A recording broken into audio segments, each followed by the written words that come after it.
இவ்வளோ பெரிய மரமாக வளர்ந்துச்சு. அதே மாதிரி தான் உங்களை மங்கொட்டையாக நினச்சி சாப்பிட்டுட்டு சப்பி போட்டாங்கன்னா நீங்கள் நினைக்காதீங்க.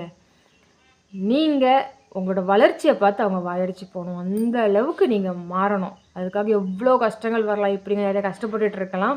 இதுக்கு முன்னால் கஷ்டப்பட்டுருக்கலாம்.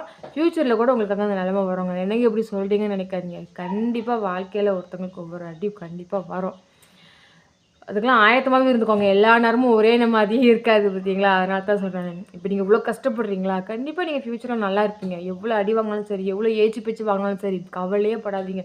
உங்களுடைய இலக்கை நோக்கி நீங்கள் போய்க்கிட்டே இருங்க. அதுக்கு இடையில எந்த தடை வந்தாலும் தூக்கி போட்டுக்கிட்டு போய்க்கிட்டே இருங்க. தாண்டி போய்க்கிட்டே இருங்க. என்ன வந்தாலும் பார்த்துக்கலாம் அப்படிங்கிற கண்ணோட்டத்தில் உங்கள் பாட்டுக்கு போய்க்கிட்டே இருங்க. எவ்வளோ அடி விழுந்தாலும் தாங்கிக்கோங்க. பின்னால் உங்களுக்கு அதுக்கான பலன் 2 மடங்காக வரும். ஸோ இந்த ஸ்டோரி மூலமாக நான் சொல்ல வர்றது தான் இவ்வளோ